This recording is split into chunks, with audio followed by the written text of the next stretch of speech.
Finance and Policy Committee meeting to order on February 28th, 2023. There is a quorum present. We are going to do the approval of minutes for February 21st, 2023. Representative Ream, may I have a motion to approve the minutes from February 21st, 2023? So moved. Representative Ream moves the approval of the minutes for February 21st, 2023. Any discussion? Hearing none, those in favor saying aye. Aye. Those opposed say nay.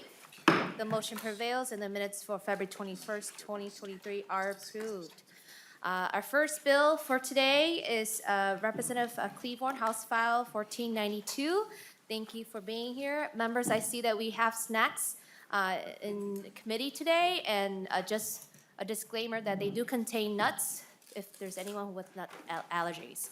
And so with that, Representative Klevorn, the first bill we have is since you're not on the committee, I will move that House File 1492 be laid over for possible inclusion. And to your bill, Representative Klevorn. Thank you, Chair Vang. And as always, agriculture has a special place in my heart, and I'm glad to be before this committee, which I served on for 4 years. Today, we are here to discuss Forever Green, and in particular, I would like to discuss the ongoing research dollars needed for Forever Green, and then also money, one-time money for equipment usage as well. For those of you who may not know, the Forever Green Initiative is the University of Minnesota's nationally recognized research effort designed to develop new, economically viable perennial crops and winter annual crops, commonly referred to as cover crops. Integrating perennial and winter annual crops into existing farm systems provides growers with new revenue streams and new marketing options that can bolster our agricultural economy through development of high-value, commercially marketable food, feed, and fuel products. And you are fortunate to be able to sample some of those commercially available products right now. In the bill, I'd just like to speak to the bill itself, and then I will ask our testifiers to please speak more about the Forever Green Initiative. So you will see in the bill a $2 million request for fiscal '24 and a $2 million ongoing request for fiscal '25. And this is money that would go from the general fund to the Commissioner of Agriculture for grants to be used by the Board of Regents of the University of Minnesota to fund the Forever Green Initiative to protect our state's natural resources, increase efficiency, profitability, and productivity for Minnesota's farmers by incorporating these perennial and winter annual crops into existing agricultural practices. Also in the bill, you will see $10 million, which is a one-time appropriation in fiscal '24 to be appropriated from the general fund to the Commissioner of Agriculture for grants to be used by the University of Minnesota to purchase and maintain equipment and physical infrastructure to support this research. It will support breeding, agronomic research, and food science activities for the Forever Green Initiative. This is a one-time appropriation, and you'll see in the bill that it's available until 2028, and that is so that as the equipment is needed, the purchases can be made. So with that, Madam Chair, I would ask for you to please go to the testifiers. Thank you. All right. Our first testifier is Dr. Mitch Hunter. Please identify yourself for the committee and proceed. Chair Vang and members of the committee, my name is Mitch Hunter. I'm the Associate Director of the Forever Green Initiative at the University of Minnesota, and my parents' farm outside of Wabasha. Thank you for the opportunity to speak to you today about HF 1492 and HF 1645, which I'll touch on briefly. And thank you to Representatives Klevorn and Brand for proposing these bills. Before I dive in, I want to tell you about the food samples we'll be sharing with you today. And also, my colleague Nick Jordan is passing out some bags of seed so you can touch and feel the seeds of these crops. All three of the samples feature crops in the Forever Green portfolio. We have two products made with kernza, the world's first perennial grain. One is a cereal from Cascadian Farms, which is a General Mills company. And another is crackers made by Perennial Pantry, a local startup based in Northfield. And we have the founder of Perennial Pantry in the room. You'll be hearing from him on the next bill. And then we also have hazelnut snackers made from Midwest grown hazelnuts. So you can all taste and sample the sort of crops that we're working on. Forever Green is a research platform at the University of Minnesota developing winter annual and perennial crops for inclusion in existing cropping systems. These new crops complement our existing crops and build on their strengths by providing continuous living cover on the soil, which means crops growing all year round. This helps protect soil and water resources and also create new economic opportunities for farmers and rural communities. In Forever Green, we are addressing a fundamental issue in Minnesota agriculture, which is the lack of plant cover on our soils in the spring and fall. As you can see in these satellite images, the soil is brown until May and even into June, and then again by October. This means that it's vulnerable, that nutrients can be easily lost to lakes, streams, and groundwater, and it's also a missed opportunity to grow food in these two times of the year.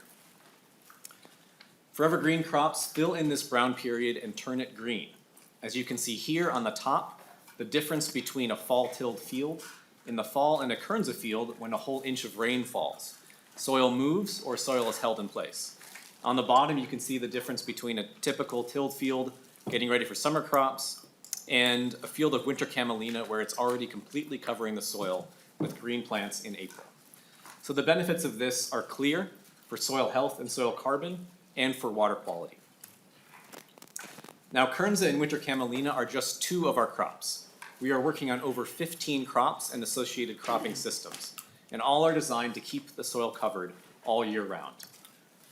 Because of that continuous cover, these new crops can provide a wide range of environmental benefits. I don't have time to go into all of them in detail. They can also provide ingredients for a wide variety of different types of products. And these products can lead to new economic opportunities for farmers and for rural businesses. We at Forever Green pursue this vision by building collaborative teams that couple research and commercialization. And these two elements are reflected in the two bills before you today. HF 1492 supports our research and commercialization activities at the University of Minnesota, and HF 1645 supports private businesses and other organizations that are building the supply chain for these crops. So to get you a little bit more detail, the base research funding in HF 1492 would give us stability in Forever Green and allow us to deliver new crops for Minnesota farmers. Our top priority is to stabilize key positions that currently lack dedicated funding, and that includes our plant breeders, the key people who are actually working to improve these crops. The funding would also help us support day-to-day management and provide opportunities for graduate students. This bill also includes one-time funding for equipment and infrastructure to address critical gaps facing our key disciplines and our scientists in those disciplines. Now, these scientists have developed lists of proposals that total over $20 million. The actual need to meet these gaps is even greater. So this $10 million request would allow us to start addressing that need. And together, this investment would lead to new scientific discoveries that drive faster progress toward our goals. It would allow us to accomplish even more with our state research dollars, including the Clean Water Fund dollars. And it would help us continue attracting large federal grants to leverage this state money. HF 1645 would complement these outcomes and help drive real-world impact. It would provide funds to the Minnesota Department of Agriculture for grants to businesses and other organizations that are commercializing these crops, with an initial focus on Kernza, hazelnuts, winter camelina, and elderberry. The idea for this program was developed in partnership with small businesses in 2021, and it's based on the Minnesota Renewable Development Fund, which has spurred the rapid expansion of renewable energy and created many businesses and jobs along the way. The grant program in this bill received a pilot funding of $500,000 in the last session, out of an initial request of $10 million, and MDA is planning to launch that pilot in the coming weeks. But it's clear that the demand and the need will far outstrip the available funds for this program. So this bill would provide the funds needed to take this program to scale. And this investment will root these new industries here in Minnesota. It will help them break through bottlenecks and accelerate growth, leading to jobs in rural communities, and it will build demand for Forever Green crops so that farmers can grow them profitably. In closing, Forever Green is a win for farmers, entrepreneurs, and the environment, and we need your support to make this vision a reality. So thank you for considering these bills, and I'd be happy to answer any questions. Thank you, Dr. Hunter. Next testifier is Ann Swagirl. If you can identify yourself before the committee and proceed, thank you. Absolutely. Chair Vang, members, thank you for allowing me to speak today. For the record, my name is Ann Schwegel. I'm a grain farmer in Big Stone County in western Minnesota and the Vice President of Minnesota Farmers Union. And I am here speaking in support of Representative Klevorn's bill, House File 1492. On behalf of the members of Minnesota Farmers Union, I wish to share my strong support for Representative Klevorn's work to fund the Forever Green Initiative at the University of Minnesota. This foundational investment is central to the successful development and commercialization of perennial and winter annual cover crops, which will help our family farmer members across the state of Minnesota add value and diversity to their farming operations, deliver important ecosystem benefits, and remain resilient in the face of climate change. Speaking with my farmer hat on now, on my grain farm in the headwaters of the Minnesota River watershed, we have been using perennial and winter annual crops developed locally at the Forever Green Initiative at the U over the past 3 years since the MN Clearwater variety of Kernza was released. Not only does extending our crop rotation with cash cover and perennial grain crops add additional revenue streams to my farm, these crops also help spread out the risk that I see on my family farming operation. One example is that this last May, after a wet, late spring, the ground had finally dried out enough for us to get our corn crop in. 3 days later, we experienced a pounding 3.5-inch rain that hit our farm hard. Now, we were fortunate enough to be spared the derecho winds that same storm knocked down many grain bins and trees just a few miles east of us. But the black dirt of our cornfields promptly crusted over, causing delayed emergence of our corn crop, which led to headaches throughout the growing season for that crop. Uneven pollination and dry down, lower yields than anticipated, etc. I will note we also had winter camelina in the ground at the same time, and it managed to hold that, even though it was very small little plants at the point, in early May, held the soil in place. And that was on the same quarter of land. However, the field just a quarter mile away that has been planted into Kernza for the last 2 years behaved like a sponge. It took that pounding, driving rain and rolled with it. And when the spigot turned off from Mother Nature in late June and Big Stone County entered yet another drought, the Kernza field outperformed our expectations. I look forward to the upcoming genetic and agronomic developments from the university's Forever Green Initiative that will continue making this funding a smart investment for the future of rural Minnesota's economy and landscape. I value the university's continued partnership with farmers like myself in developing these new cropping systems in a way that supports farmers and rural economic vitality. I appreciate your consideration today.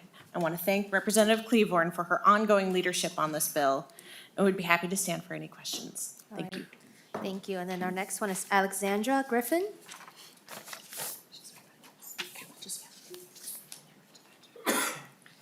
Please identify yourself before the committee and proceed. Hi, good afternoon, Chair Vang and members of the committee. My name is Alexandra Griffin. I'm a graduate student in Applied Plant Sciences at the University of Minnesota. I'm an ecologist and a crop scientist, and I care deeply about making our food system more just and sustainable. And today I want to speak briefly with you about my research and how the Forever Green Initiative has shaped and supported my experience as a graduate student in support of the proposed bills. I work as part of the Forever Green Initiative because I believe soil health is a kind of shared public good, and my research is motivated by a desire to support land stewards to build nutrient-rich soils and protect water quality in the Mississippi River watershed, like the other testifiers you've heard from already. So I work on the plant roots of the perennial grain crop Kernza because these roots are really at the center of the environmental benefits that we hope these perennial crops can provide. But across the plant sciences, research on roots is limited because it's just really hard to see what's going on below ground. But in the case of perennial grains like Kernza, we can't afford to ignore these roots. We really want to know how the root system is affecting what's going on above ground in terms of yield and above ground productivity. Through a grant from the Forever Green Initiative, we were able to purchase a piece of equipment called a Razotron camera, which is a new technique which allows researchers to photograph roots underground in the soil over multiple years. And that's been able to give us really valuable insights into the shapes and dynamics of the roots, and I'm really excited to be able to use this research method. So using these Rhizotron cameras, I'm trying to uncover root traits that are associated with higher grain yields and yield stability over time. And these are the kind of novel research methods that legislative funding for FGI, for the Forever Green Initiative, can support. And another thing I want to say in support of the legislator continuing to fund this initiative is that I chose to come to the University of Minnesota in part because of this, the Forever Green program. As I was looking for opportunities to pursue research on continuous living cover in graduate school, the U really stood out to me because it had this partnership that brought together multiple sectors. And I felt like research I could do here had the best chance of being translated into meaningful changes on the landscape, which is no small thing, because of the collaborative work between farmers and supply chain specialists, environmental nonprofits, and researchers. I heard a saying recently that you can't do good work unless you know what story you're a part of, and I think the Forever Green Initiative facilitates its participants in seeing ourselves as part of a larger story or a larger effort. And because of that, we're able to work in concert to protect the waters and the soils and the croplands of our region. Thanks so much for your attention today, and for these reasons, I'm testifying in support of the proposed bills. Thank you. All right, thank you. I see there are no amendments to the bill, so we'll move on to discussion. Discussion to the bill. Representative Anderson? Thank you, Madam Chair. To any of the testifiers, Kearns has been around for a while, and just wondering what has kept it, or what is keeping it from becoming a scalable level product to be used more in mainstream agriculture? Dr. Hunt? Thank you, Madam Chair. Thank you for the question. You're right, it's been around for a while, but in the scope of things, as far as crops go, it's a pretty short while.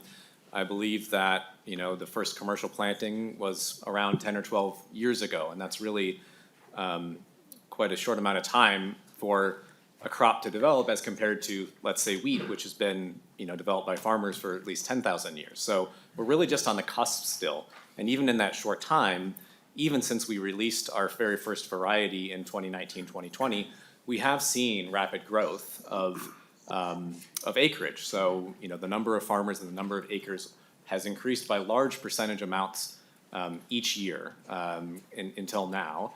And I think that is a mark of the success of our program. And at the same time, there are real challenges that we recognize. We are the first to say that there are challenges with the productivity of Kernza, and that's why we're investing so much in continued breeding of the crop to bring those productivity levels up, those yield levels up that farmers need for it to be ultimately profitable in the long term, to move from the more niche markets into more of the mainstream.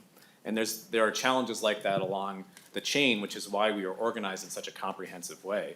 You'll hear from entrepreneurs in the next bill who are working on some of those next challenges along the chain to bring a crop like this to the market. And we are trying to be strategic and invest at all of those points along the pathway to bring these crops forward into kind of full fruition in the marketplace. Members, we do have a full agenda, so if you can keep your remarks brief as well. Representative Anderson? Just a quick follow-up, Madam Chair. Could you give us just a rough idea what an average yield might be and what the price per pound is for Kernza? Dr. Hunter? Thank you, Madam Chair. Yes, rough yield might be 600 to 1,000 pounds in the first year of production, that's per acre, going down a little bit in the second year, and then perhaps in half in the third year. So that's another challenge. It declines each year. And as far as a price per pound of clean grain that would be sold to a food company or for seed, we are seeing everything from around $2 a pound to $5 or $6 a pound. That's prices that are being seen in the marketplace. And that range speaks to the novelty, the newness of the crop, and the fact that it's still really in a price discovery phase. Representative Anderson? Representative Jacob? Representative Jacob? Thank you, Chair Bang. So with respect to cover crops that are used spring and fall, not as the primary crop like the Kernza. So can those crops compete with the primary crop? Or do they? Dr. Hunter? Might they? Madam Chair, great question. They can, and that's why we don't just focus on the one crop, we focus on the whole system. So for instance, one of the crops that fits that profile is winter camelina. You plant it in the fall, often following a small grain or a corn silage. It overwinters and harvests, let's say mid to late June. And we've developed systems to follow that with soybeans and even interplant the soybeans into the camelina. What we found is that yes, the soybean yield often takes a hit, and as we've done more research, we've been able to reduce that. But when you add it together and you take the yield from winter camelina and the yield from the soybean, you can get 50% more yield in that year from the two crops than if you just grew a regular full season soybean. So it is a challenge that we work through, but we're trying to design systems that end up with more than what you started with, and we've had success on that. Representative Jacob? So, say like with the use of winter rye and after beans, something like that, before it goes into the following crop, probably corn, are farmers using chemicals to terminate that crop? Dr. Hunter? Madam Chair, typically, yes, organic farmers would use tillage or another method, but conventional farmers would typically terminate a crop like winter rye with herbicide application. In the case of Forever Green system, we would want to bring that cover crop to the point where it's got a harvestable yield so that farmers can make money off of that harvest. And then that changes what you rotate into. You probably won't rotate into corn in Minnesota. There's not enough time left. So you might rotate into another one of our winter crops that gets planted in the fall. But yes, you're right that in a conventional scenario, that rye would be terminated with a herbicide and then the next crop would be planted. Representative Jacob? So either way, whether you're organic and using tillage or whether you're conventional and using spray, it's an additional carbon footprint on the property because there's an additional pass. Your tractor's going, and further land disturbance, which then would leave that soil vulnerable to erosion again if you used organic process to remove the crop mechanically. So I see all the benefits listed here, and coincidentally, I practice this myself. I use cover crops, so I believe in doing the right thing. But I guess the Forever Green, and I look at the number of years that I've seen here. 2017, 1.5 million, 2019, 4.3 million, 2021, 4,630,000. Will this, I like to do things on my farm that become just a good practice without needing government money, and I will. Do you ever see this getting to a point where the farmer just says, hey, this is a good idea, I don't need government money? Will we get there? Because it looks like Forever Green could mean Forever Green dollars funding it. Dr. Hunter? Madam Chair, that's a very important point to bring up, and that model is baked directly into our DNA. That's why we want to have these not just be cover crops that you might do out of the goodness of your heart, or because you think that in 10+ years your soil's gonna be better and you can get more yield. We want cover crops that farmers can sell. And yes, we're still on the front end of this. It takes public research investment to bring a crop to fruition. Soybean right now is grown on 8 million acres in the state of Minnesota. And go back 80 years, it wasn't even a crop. It took investment in our public institutions. The University of Minnesota, my department, developed that crop and pushed it on the landscape. And now it's something that's fundamental to our cropping systems. We're on the front end of a similar type of transformation, we think, to a market-based system where, just like you're saying, it's a good practice. It's good for the soil. It's good for the bottom line. There's a company that wants to buy it on the other end. And that's exactly the type of system that we are working to set up. So we're talking on a regular basis to large food companies, large commodity dealers, even large oil and energy companies that are interested in these winter oil seeds because they see the potential for millions of acres of winter camelina and pennycress across the Midwest, feeding into low carbon fuel markets. And for them, it's a business opportunity.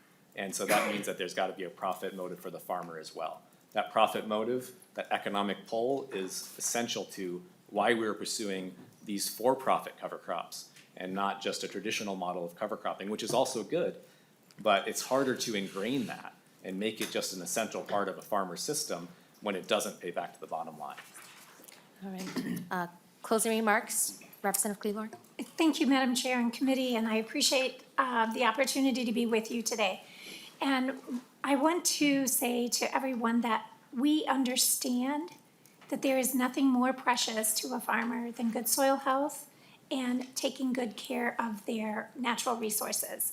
And I applaud you for the work that you do there. And this is a way to help bring additional economic benefit while you are also caring for your soil and your natural resources. It's a win-win, and I ask for your support in this very much needed and important research dollar. Thank you. Right, I renew my motion that House File 1192 be laid over for possible inclusion. House File 1192 is laid over for possible inclusion. The next bill we have is House File 1645, Representative Brand on continuous living cover crops. Since you are not on the committee, welcome back to the committee, Representative Brand.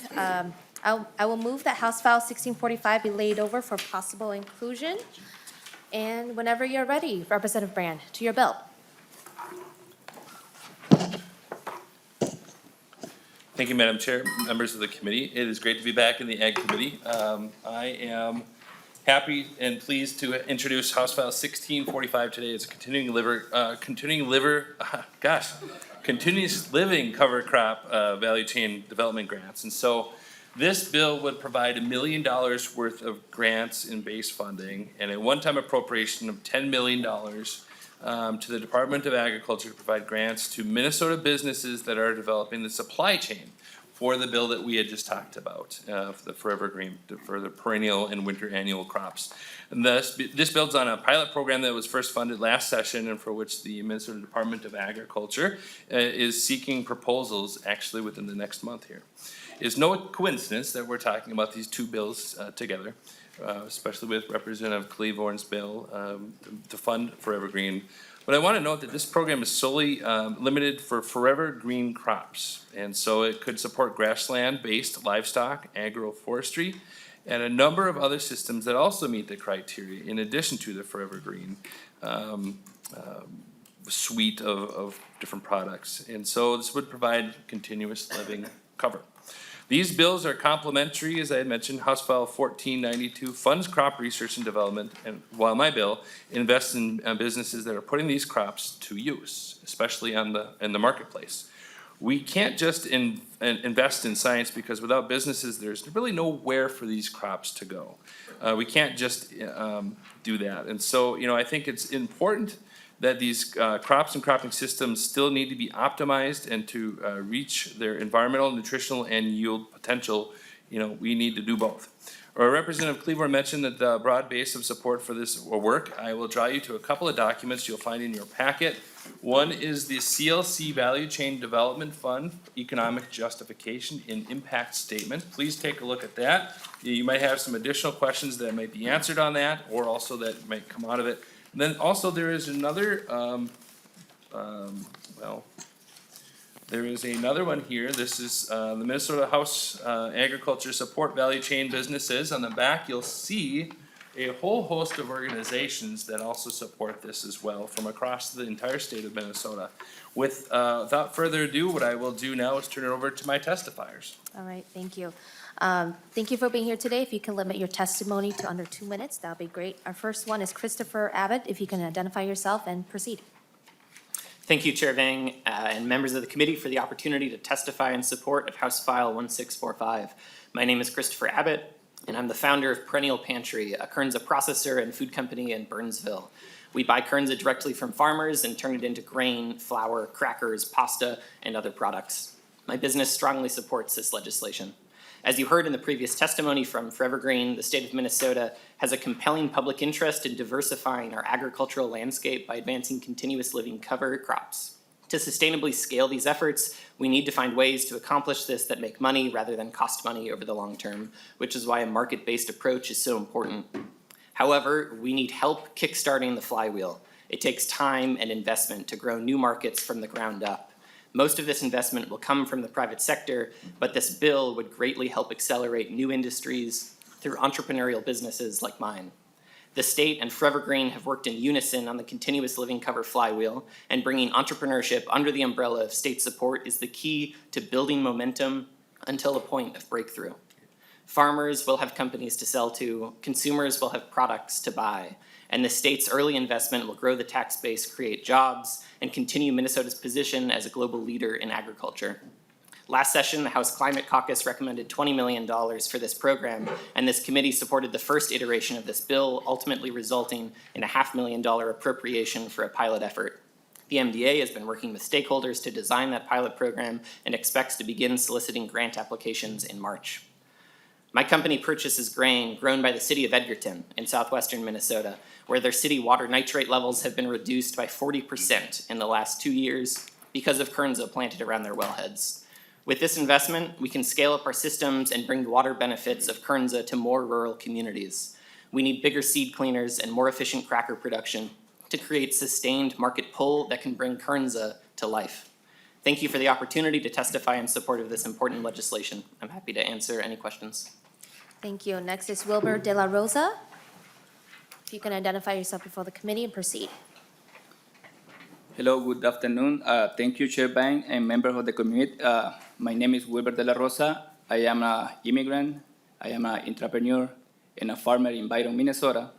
And I am the manager of Farmer Outreach and Technical Assistant for the Regenerative Agricultural Alliance based in northern Minnesota. This organization has to develop a poultry production system under regenerative practice. Thanks to the scientific research combined with indigenous knowledge, using hazelnut and elderberry, we have managed to imitate the natural environment of the chickens, reducing the stress of the animal that we raise, producing the best chicken meat in the country, and at the same time diversifying the production of each associated farm. After much research, we have chosen hazelnut and elderberry as a perennial crop that make perfect synergy with the chicken we breed. And that is how we can offer other farmers a scalable, replicable production system with positive economic, environmental, and social effects. I strongly support House File 1645. As Christopher mentioned before me, this project can be capital intensive. State support will allow us to provide more service to our farmer network, which include many immigrants, emerging, and backup farmers who are interested in regenerative and traditional form of agriculture. Some examples of value chain investment for hazelnut and elderberry include nurseries, custom mechanical harvest equipment, new processing lines, storage, distribution, value-added products, and market development. We were very glad to see that this program received pilot-scale funding last session, and now it's time to grow the program. Our organization doesn't operate in a vacuum. We need a healthy business and farming ecosystem for regenerative agriculture. So we want to see our partners and others in our community do well too. Our organization is just one of the many business and organizations that can benefit from this bill, and your support will help us reach our goals. Thank you so much for this opportunity. Thank you. And then next we have Ann Swalgerl from Minnesota Farmers Union. Oh, she's not testifying? Okay. All right, sounds good. And then that is all for testimony. I think Colin Currington, do you have a testimony, or are you here for answering questions? Thank you, Chair. I'd be glad to answer questions on behalf of this bill. All right, thank you for being here. And with that, I'm not aware of any amendments, and so discussion to the bill. Representative Hansen.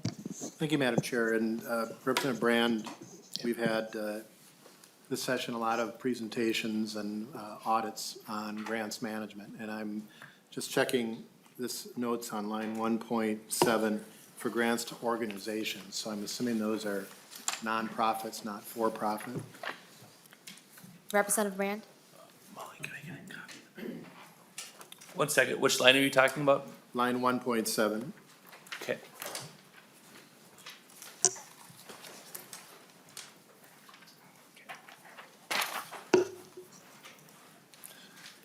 Can you repeat the question? Sorry.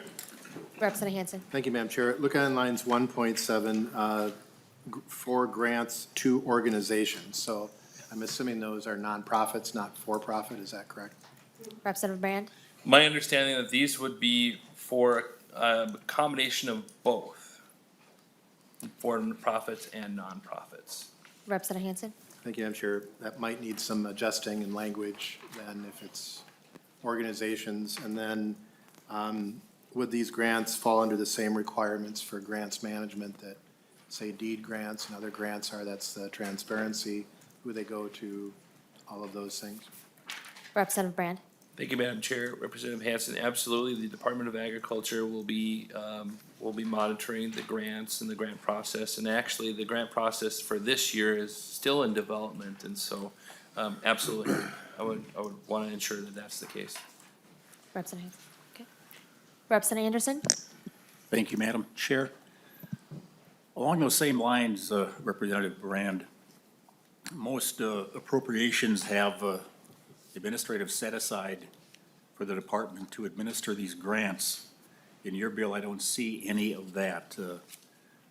How is that going to be handled by the department? And will these simply be passed through, and how will they be administered and awarded? For that Representative Brand. question, I would actually phone a friend with the department. They can better answer that question for you.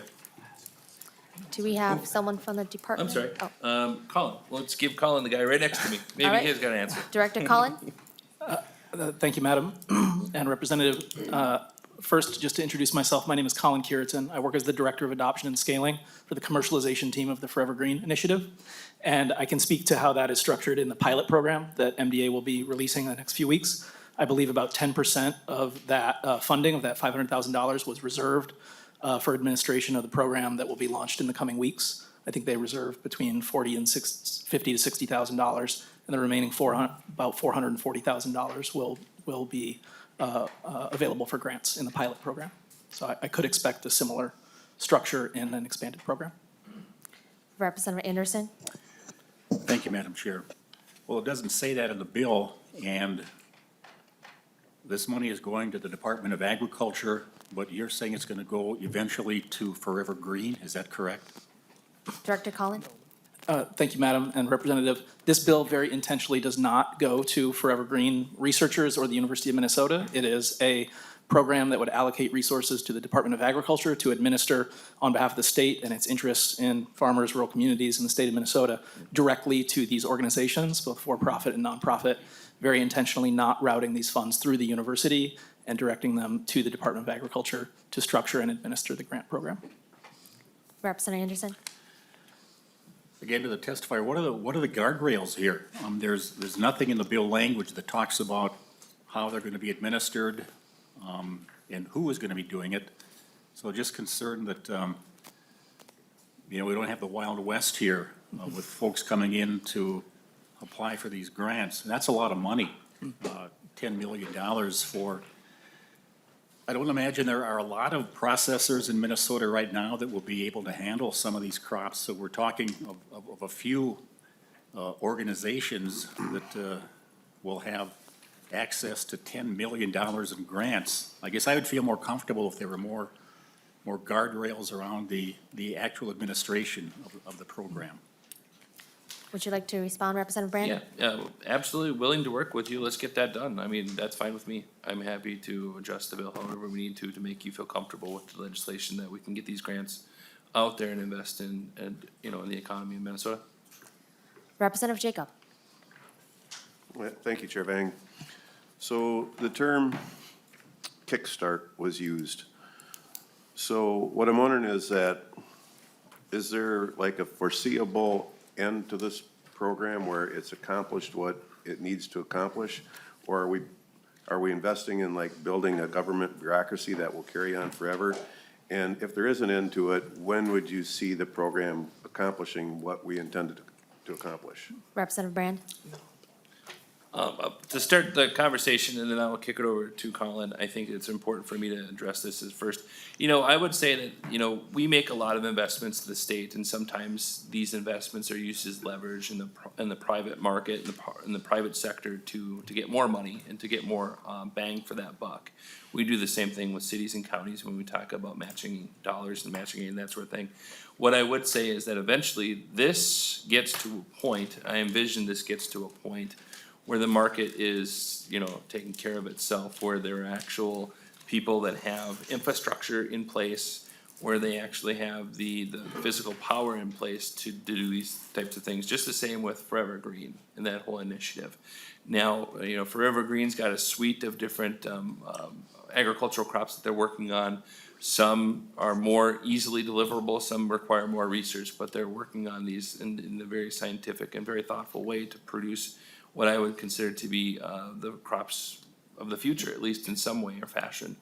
And so, I think this early investment will eventually be to the point where we're gonna get a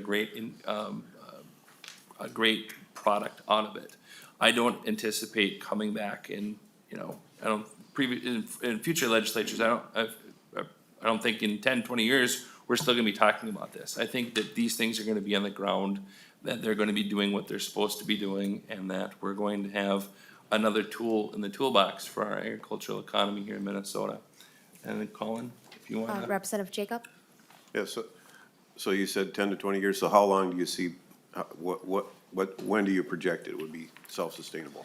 Director Collin? Madam Chair and Representative, the recurring funding ask is in recognition of the development of this suite strategy that Representative Brand mentioned. We've talked a lot about Kernza, but just to mention camelina, pennycress, winter pea, we expect those to be developed reasonably over the next, say, 10 to 15 years with, the jumpstart of those industries in the ensuing years once we have a minimum viable product. So I think it's reasonable to say that Forever Green is a generational but not indefinite project. We're seeking to develop new technologies, launch those onto the landscape, and continue to identify the next suite of grand challenges and work on those at the University of Minnesota. Final follow-up, Representative Jacob? That's good, thank you. All right, Representative Pursell? Thank you, Madam Chair. I just wanted to thank and acknowledge some of my constituents who are up here, and I've had the pleasure of getting to partner with all of you and share their wonderful expertise with you, Representative Brand. I've been able to see some of these products be beneficial in year one for farmers, folks who are grazing their animals, getting the multiple benefit from here, and also then being able to support startup companies like Perennial Pantry. We have seen this build our rural communities and our small towns, as well as supporting farmers and entrepreneurs and soil health. So I really thank you for bringing this bill, and I'm a strong supporter. Thank you, Madam Chair. Further discussion? Closing remarks, Representative Brand? Yeah, I would like to thank the committee for hearing this bill, and let's talk about some of the things that we talked about in the committee that we can make this bill stronger and make folks more comfortable with the language and that sort of thing. I'm happy to do that. I think at the end of the day, we have an inherent responsibility at the legislature to do some of these things on our agricultural system that will provide another tool in the toolbox, create some more opportunity for agriculture here in Minnesota, just the same as with regards to what other states also have in place as well, things like Kansas and that sort of thing. I have folks in my own district who are growing different cover crops. They're doing different cropping systems and working on this as well. And I would say that the opportunities are there. I know that Shell's Brewing it's in my neighborhood. They're talking about putting out a Kernza beer in the future as well, and it's exciting for those opportunities. I see there's a Kernza beer in the corner there as well, and I see these other products that are also here.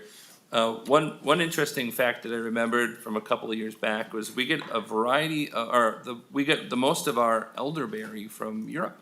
We don't get it from America. And these are opportunities for us to grow the things here that we can use here.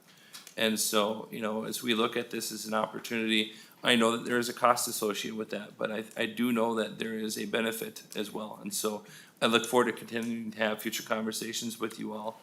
And, offline, if you have any additional questions, happy to to guide you in the right direction. Thank you. All right, and with that, I renew my motion that House File 1645 be laid over for possible inclusion. House File 1645 is laid over for possible inclusion. The next bill we have is House File 1314, Representative Pursell on carbon storage contract provisions. Thank you to the FFA students for being here today. Today is FFA Day, and so hopefully members had a chance to meet with the students. And thank you to our testifiers in the previous two bills for making the commute to be here today. And with that, Representative Pursell, please move your bill. Thank you, Madam Chair. I move House File 1316 for the committee. You mean 1314? Sorry, 1314. 1314, okay. All right, to your bill, to House File 1314. Thank you, Madam Chair. So the first bill that I'm presenting today, House File 1314, is pretty simple.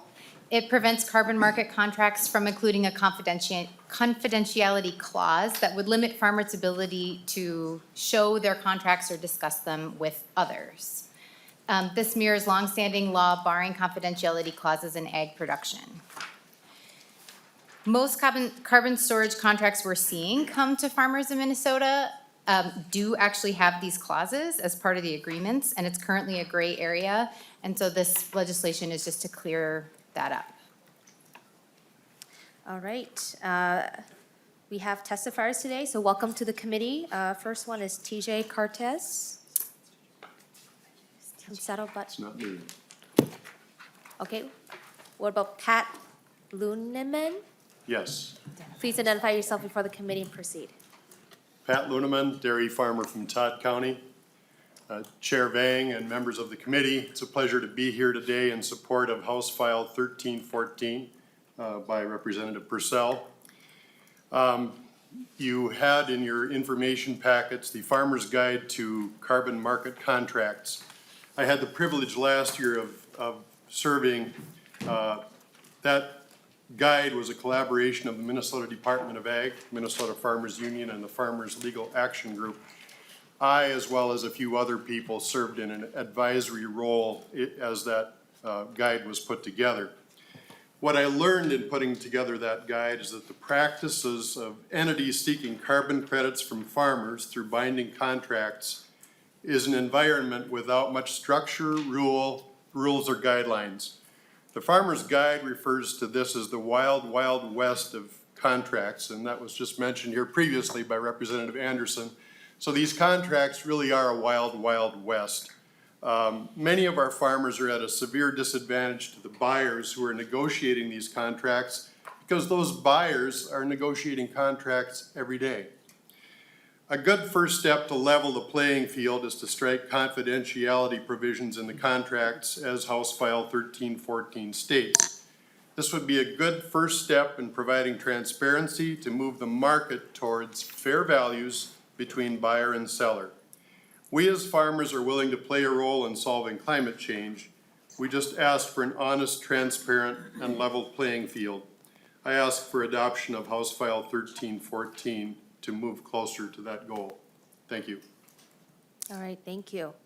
I don't see any further testifiers. Do we have? Mr. Curtis is here. Oh. Not on this bill. Never mind. Oh, not on this, okay. Sounds on the next bill then.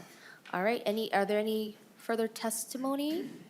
Seeing none, we will move to the discussion of the bill. Any discussion? Representative Anderson. Thank you, Madam Chair, and good to see you, Mr. Luneman. Yeah, I basically agree with this. I'm just wondering if Mr. Sullivan or anybody could give us any guidance as to whether this would be interfering with the arm's length contracts between people, or are there any situations where we couldn't enter into something like this because of interfering with contract negotiations? Mr. Sullivan?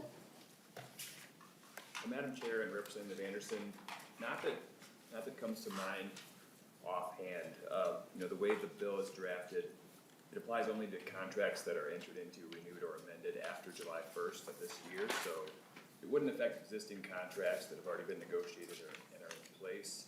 And this requirement would apply to those going forward. So so that really addresses the contract clause issue in the state and federal constitutions. But I don't see beyond that, which is already addressed in the bill, any issues along the lines that you've raised. Representative Anderson, okay. Further discussion? All right, hearing none. Closing remarks, Representative Pursell? Thank you, Madam Chair. I think more communication and more transparency is a good thing, and because this is a new and developing world out there, I hope that this is a thing we can put into place to try to safeguard and protect our farmers who may be entering these sorts of contracts. Thank you. All right, Representative Pursell renews her motion that House File 1314 be laid over for possible inclusion. House File 1314 is laid over for possible inclusion. Our next bill is Representative Pursell again, House File 1316 on Soil Health Financial Assistance Program. Please move your bill, Representative Pursell. Thank you again, Madam Chair. House File 1316 is very near and dear to my heart. Soil health is a space in agriculture where there's a broad coalition of supporters, where conventional row crop farmers in my district feel renewed and excited to farm again. It's been an on-ramp for my friends and neighbors to more and more soil health practices, rebuilding our precious topsoil that sustains life. There's also a lot of enthusiasm around this in my community of smaller scale organic farmer friends, and it's been a really beautiful place in my experience of the last decade or so of where we can come together. You will see in your packet there is a long list of supporters to this bill, and some of whom we will hear testimony from today as well. So I would love to turn over to testifiers. We do have an amendment, so we'll go with your author's amendment first, and then we can move to testimony. Oh, thank you, ma'am. So if you can move your A2 amendment. Yes, so moved. All right, please tell us about your A2 amendment. So the A2 amendment predominantly puts the dollar amounts in there where we did not have dollar amounts before. Similar to the first bill that I presented on this committee for the co-op grants, so there's a maximum of $50,000 appropriated for a single entity, and this is putting $10 million in fiscal year '24, $2 million for fiscal '25, and just wanted to make sure that we were adequately funding this program, which has been very popular, and want to support adequately with funding. All right, discussion to the A2 amendment. All right, all those in favor of the motion say aye. Aye. Opposed say nay. The ayes have it, and the motion prevails. The amendment A2 is adopted. Now the bill is in the shape of the author wants, so we'll move on to testimony. TJ Cortez, if you can identify yourself before the committee and. Thank you, Chair Vang, and the rest of the House Ag Committee. Thank you, Representative Pursell, for presenting House File 1316. My name is TJ Cortez. I live in Blooming Prairie, Minnesota. I'm a regional sales representative for Sada Butte Ag from Tangent, Oregon. In this role, I cover 5 states, including Minnesota. Selling and helping producers with cover crops for seed and application. I also work with the dealership network and distributor network at the same time. I also help run Cortez Seeds with my wife Kathy and our 2 sons, David and Anthony. I'm here to support this bill from a unique perspective of seed and equipment providers who also have a role in supporting farmers to get soil health practices on the ground. This is a great bill because it will help get producers to apply cover crops to their operations, but we also have a front row seat in what makes this work. For farmers pursuing cover crops for the first time, they have concerns like where to source seed, whether they need to line up planes, high clearance machines, no-till drills, or other ground application equipment. Later in the fall, when farmers are busy harvesting, they don't have time to run the equipment. Businesses like ours have a crucial role in playing in making soil health programs work, because when growers are getting started on soil health building practices, they often have a lot of questions. Sometimes fear about how to try to start a new soil health practice, or where or how the benefits will be shown to them. Between the financial support from this program outlined in the bill and the business community, we can reduce hurdles for farmers facing these practice changes.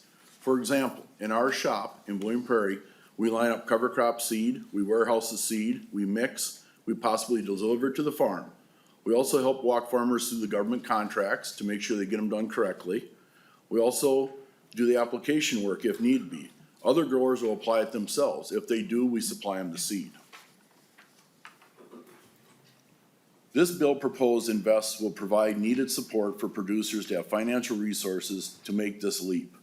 And there's a community of businesses like ours that will stand ready to rise up the opportunity as a resource to support this expansion in the application of soil health practices. The bill presented to you today will help increase the adoption of soil health practices and all the benefits they provide. The more support and opportunities growers have to do cover crops, get them applied to their farms and do it successfully, will make this work. This bill will help with that. I'm here for any questions at this time. All right. Our next testifier is Carolyn Olson from the Minnesota Farm Bureau Federation. Carolyn? Madam Chair and members of the committee, my name is Carolyn Olson and I serve as the Vice President of the Minnesota Farm Bureau. Farm Bureau represents nearly 30,000 farm families across the state of Minnesota. I farm with my husband on our Century Farm in Lyon County. We started our transition to organic crop production in 1998 and now farm all our land organically. We have an extended crop rotation growing corn, soybeans, small grains, and alfalfa. We plant a cover crop mix of oats, daikon radish, and berseem clover on the fields that had small grains after that grain is harvested. The cover crop mix are all annual varieties since we need them to winter kill as we cannot use herbicides. Organic production relies on mechanical tillage for weed control. Even though we cultivate the row crops in the summer and use various tillage tools in the fall, our soil tests show that we are building organic matter. Farmers care deeply about the environment and continue to be stewards of the land. We ensure the future success of our farm by taking care of the ground and securing nutrients in the soil. Minnesota has a very diverse range of soil types across the state, and one size does not fit all.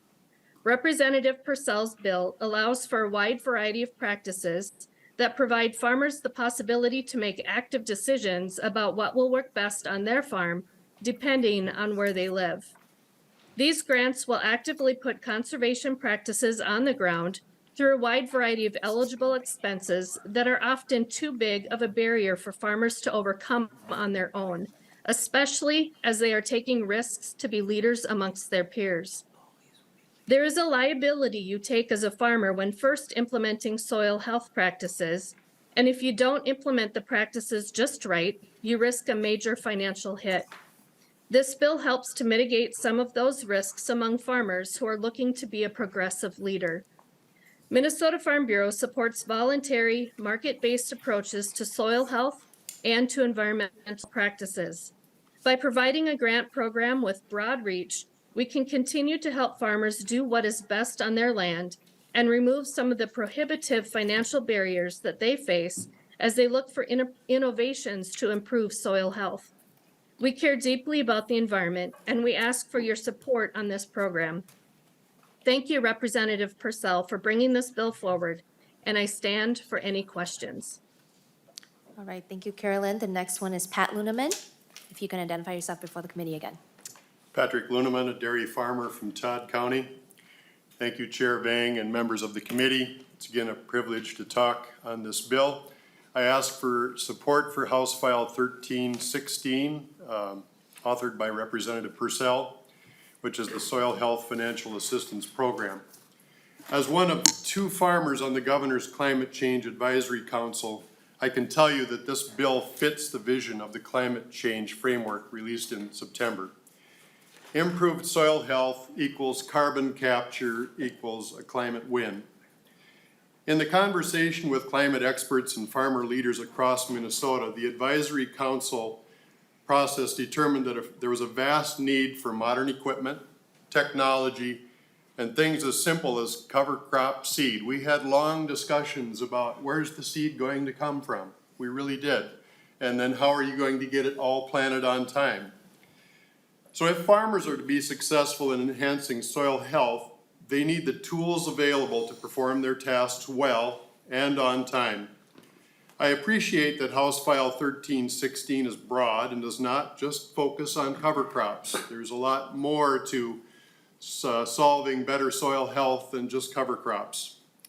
The Climate Advisory Council believes that an all-of-the-above approach must be used if we are to make progress on soil health and climate change.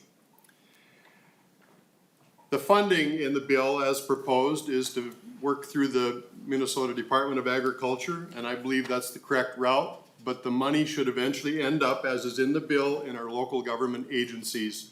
The best example that we on the farm have is our local soil and water conservation districts, and we need to be sending the funds through existing programs and entities that already are working with farmers, that have the farmers' trust, and have a track record of success. This bill has broad support from the ag community. You know, I'm a member of a number of different farm groups and play leadership roles, and most of their names are in support of this bill. I believe this bill will build on the success from the existing program, and remember that greater soil health is a climate win. I urge you to move this bill forward. Thank you. All right, thank you. And finally, we have Ann from Minnesota Farmers Union.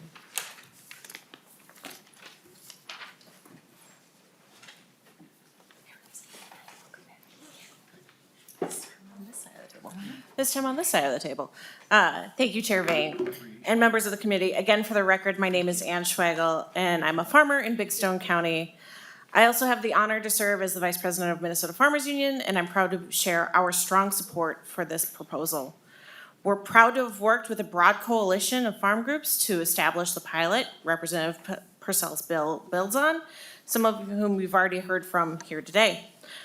But personally, for me as a farmer, this program is hugely exciting because I want to continue to do more soil health work on my farm.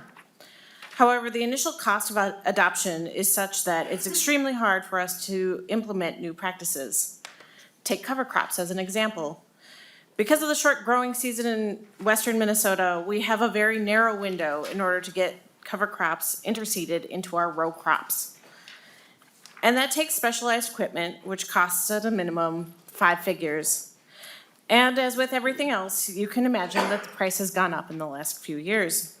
As young farmers with a young family, that's not money that we just have laying around.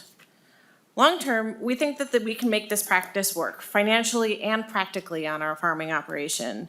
And a state program would help us get over that initial cost of adoption, which would be hugely helpful.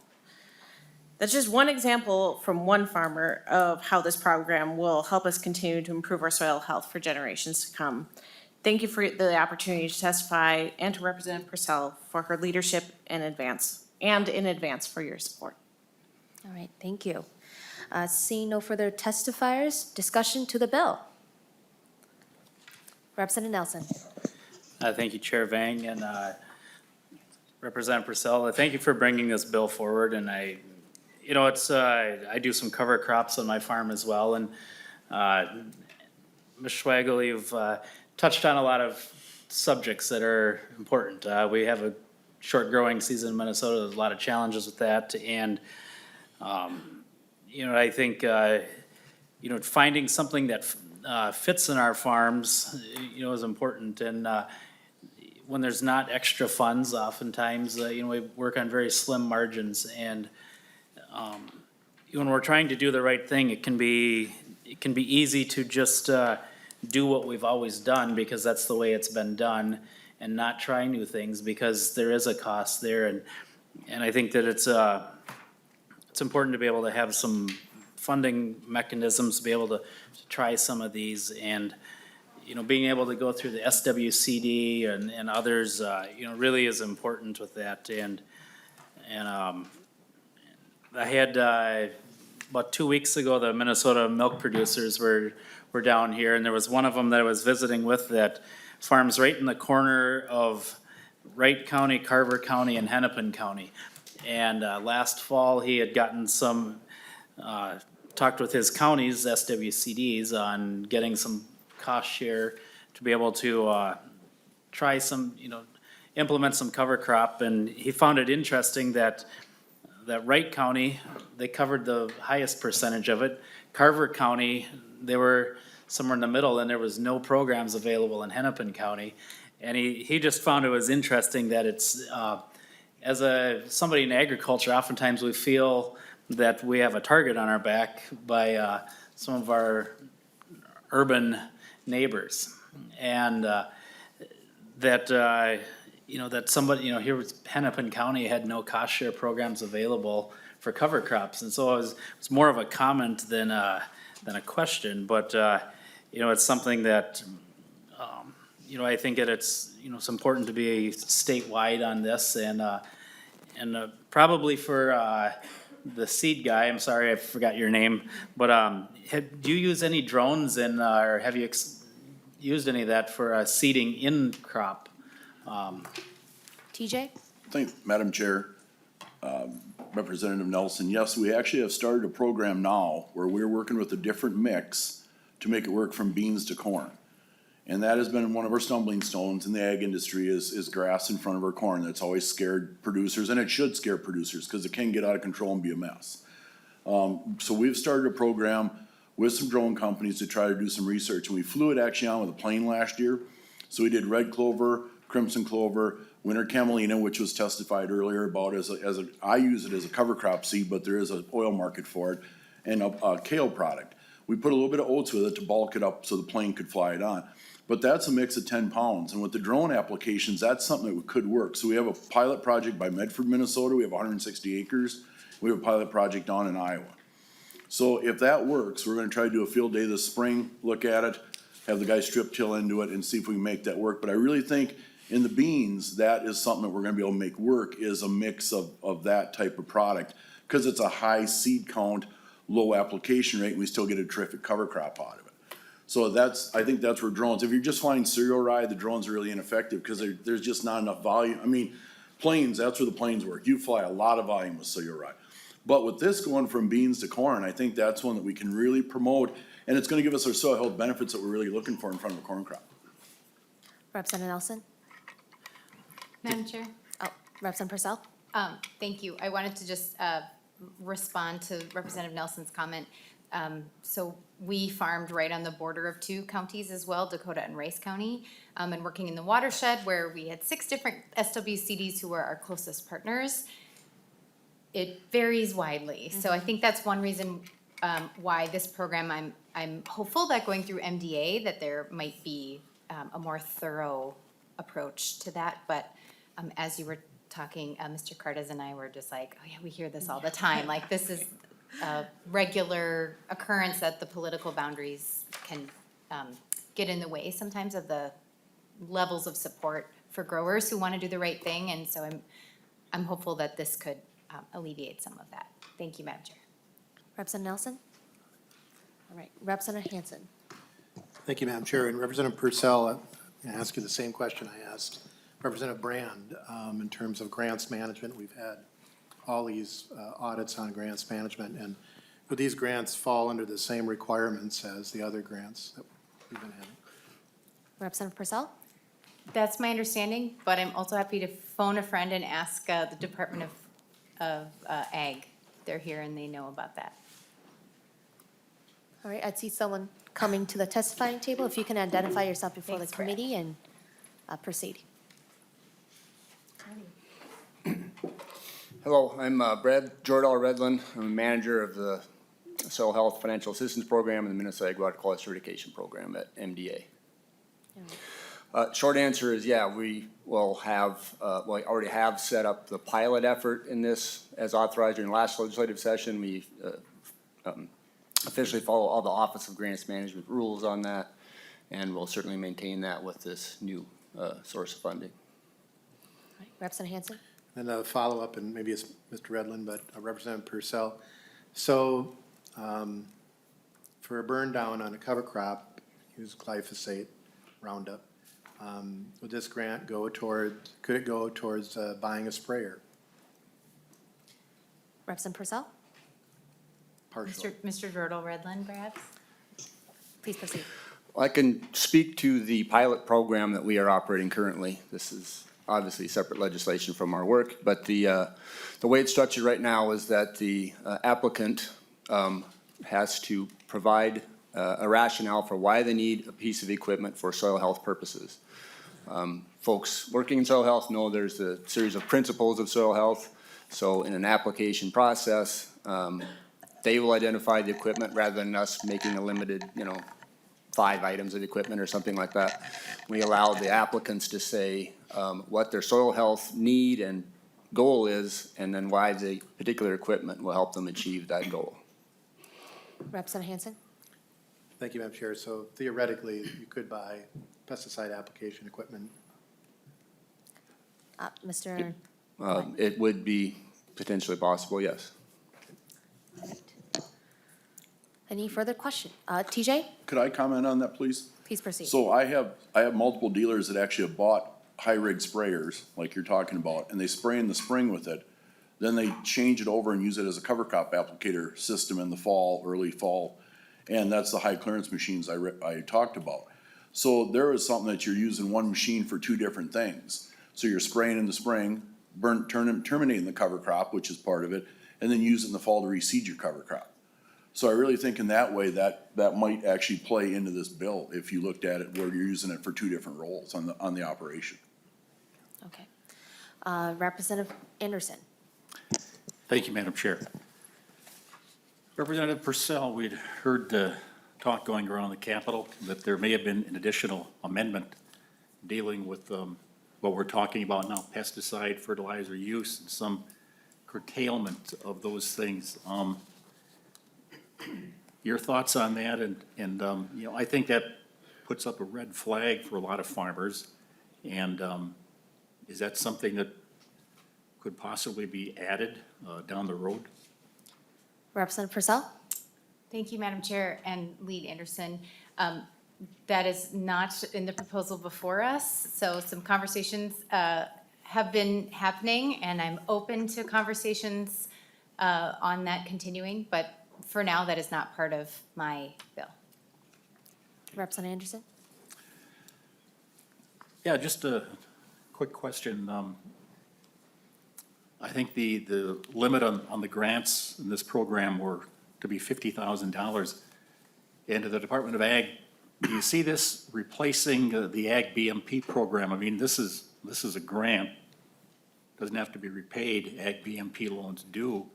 So is there a future for both of those programs, or will this eventually supplant that, do you think?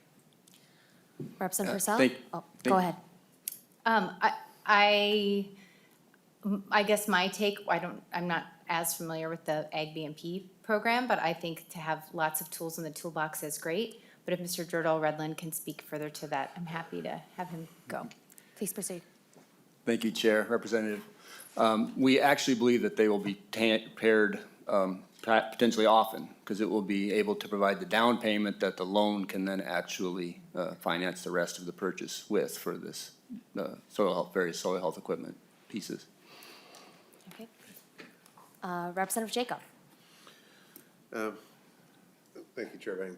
So the machine that you're talking about that can be putting on spray application in the spring and then high clearance and put cover crops on in the fall, what's the price of that machine? Right now at the door, the new one that Chairman Bang, thank you very much, Representative Jacobson. The machine that he put together right now costs $475,000. That was with no technology in it. When he put the technology, it was over $500,000. Okay, so I'm just. Jacob? Thank you. Just so for references, a $10 million bill and $50,000 maximum to a single recipient, this could potentially only help 20 people at those kind of prices. Just saying how expensive farm equipment is. Yes. Would you like to respond, Representative Pursell? Yep. I don't have a response, I agree. Okay. But so. Representative Jacob? So when I first looked at this, I'm envisioning attachments for my no-till planter from, 40 years ago, my John Deere 7,000, whatever, attachment set might be $1,000 a row, and this could really be helpful. But when you start looking at the price of that kind of machinery, that seems like that needs to be something that plays out in the open market without government assistance for that kind of pricing. All right. I'm happy to Representative Tapke. respond. Representative Pursell. Thank you, Madam Chair. I mean, I think that's why I'm open to the discussion about the limits too. So, of course, if your cost is $1,000, then we'd like to make sure that that cost gets to the person if you just need to modify your equipment. This is not for, you wouldn't be able to purchase an entirely new piece of equipment, you know, with that $50,000 limit to try to make sure that there's on-ramps available for lots of folks to go further into these types of practices. Representative Tapke. Thank you, Chair Vang. I just wanted to clarify that currently in the bill is $10 million and $50,000 each is 200 different, so it's not 20. It's 200 different farmers that will be included in this, and there are obviously other things. But I just want to make sure that 200 is very different than 20, so just wanted to make sure we're in the same place. Okay. Representative Cha. No, I'm good, thank you. All right. Any further discussion? Hearing none, Representative Pursell, closing remarks? Thank you, Madam Chair. Thank you to all of my testifiers who bring really important lived experience and the folks who have worked on the pilot project. And happy to continue conversation to make this piece of legislation better. Thank you. All right, Representative Pursell renews her motion that House File 1316 as amended be laid over for possible inclusion. House File 1316 as amended is laid over for possible inclusion. All right, thank you, members, and thank you to our testifiers for making the commute to be here today. Our next meeting is actually tomorrow, Wednesday, at 6 p.m. Due to the snow days that we have from last week, we need to make up our committee hearing. We will be in SOB room 10, room 10, okay, room 10. And this meeting is adjourned. Thank you.